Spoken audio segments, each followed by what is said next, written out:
ഓസ്ട്രേലിയക്കെതിരായ 5 മത്സര T20 പരമ്പരയിലെ ആദ്യ മത്സരം നാളെയാണ് നടക്കാനായിരിക്കുന്നത്. പ്ലേയിങ് ഇലവനുമായി ബന്ധപ്പെട്ട നിർണായക അപ്ഡേറ്റുകൾ പുറത്തുവരുമ്പോൾ തീർച്ചയായിട്ടും മലയാളി ക്രിക്കറ്റ് ആരാധകർ സഞ്ജു സാംസന്റെ പ്രകടനത്തിനായി കാത്തിരിക്കുകയാണ്. നേരത്തെ ഓപ്പണിംഗ് റോളിൽ സഞ്ജുവിന് മികച്ച അവസരങ്ങൾ ലഭിച്ചിരുന്നുവെങ്കിലും vice captain Shubman Gill playing ഇലവനിലേക്ക് എത്തിയതോടുകൂടി സഞ്ജുവിന്റെ ഓപ്പണിംഗ് സ്ഥാനം നഷ്ടമാവുകയായിരുന്നു. മിഡിൽ ഓർഡറിൽ 5ാം സ്ഥാനക്കാരനായിട്ടായിരുന്നു സഞ്ജു സാംസണ് ബാറ്റിംഗിൽ അവസരം ലഭിച്ചിരുന്നത്.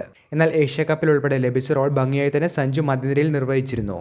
T20 ലോകകപ്പ് വരാനായിരിക്കുന്ന സാഹചര്യത്തിൽ മധ്യനിരയിൽ മികച്ച പ്രകടനങ്ങളോടുകൂടി ടീമിൽ സ്ഥാനമുറപ്പിക്കേണ്ട സാഹചര്യമാണ് സഞ്ജുവിനുള്ളത്.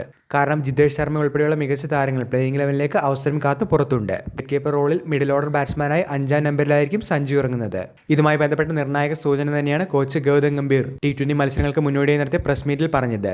ഏഷ്യ കപ്പിൽ ഓപ്പണിംഗ് റോളുകളിൽ അഭിഷേക് ശർമ്മയും ഗില്ലും അവരവരുടേതായ പ്രകടനങ്ങൾ കാഴ്ചവെച്ചിരുന്നു. തീർച്ചയായിട്ടും ഒരു ആഴ്ചമണിക്ക് തങ്ങൾ ഉദ്ദേശിക്കുന്നില്ല. ഈ സൂചനയിൽ നിന്ന് തന്നെ തീർച്ചയായിട്ടും സഞ്ജു സാംസൺ മധ്യനിരയിലായിരിക്കും കളിക്കുക എന്നുള്ള കാര്യം വ്യക്തമായിട്ടുണ്ട്. വിക്കറ്റ് കീപ്പർ ബാറ്റർ റോളിൽ സഞ്ജു എത്തുമ്പോൾ ജിതേഷ് ശർമ്മയ്ക്ക് പ്ലേയിങ് ലെവലിലെ സ്ഥാനം നഷ്ടമാകും. ഹർദിക് പാണ്ഡ്യ, ശിവം ദുബെ എന്നിവർക്കൊപ്പം തന്നെ ഫിനിഷർ റോളിൽ തന്നെയായിരിക്കും സഞ്ജുവിന്റെ സാന്നിധ്യം ടീമിനുണ്ടാകുന്നത്. സഞ്ജുവിന് മുന്നേ തിലക് വർമ്മ, സൂര്യകുമാർ യാദവ് എന്നിവരും പ്ലേയിങ് ലെവലിലേക്ക് എത്തുന്നുണ്ട്. ഓപ്പണിംഗ് റോൾ അല്ലാതെ ടീം ഇന്ത്യ മധ്യനിര ബാറ്റർ റോൾ തന്നെയാണ് സഞ്ജുവിന് വേണ്ടി ഇപ്പോൾ നൽകാനായി തയ്യാറാകുന്നത് എന്നുള്ള സൂചന തന്നെയാണ് ഗംഭീറിന്റെ പ്രതികരണത്തിൽ നിന്നും വ്യക്തമാകുന്നത്. വീഡിയോ അവസാനിക്കുന്നു. പുതിയ ക്രിക്കറ്റ് അപ്ഡേറ്റുകൾക്കായി ചാനൽ ഇപ്പോൾ തന്നെ മറക്കാതെ സബ്സ്ക്രൈബ് ചെയ്തു വെച്ചേക്കുക.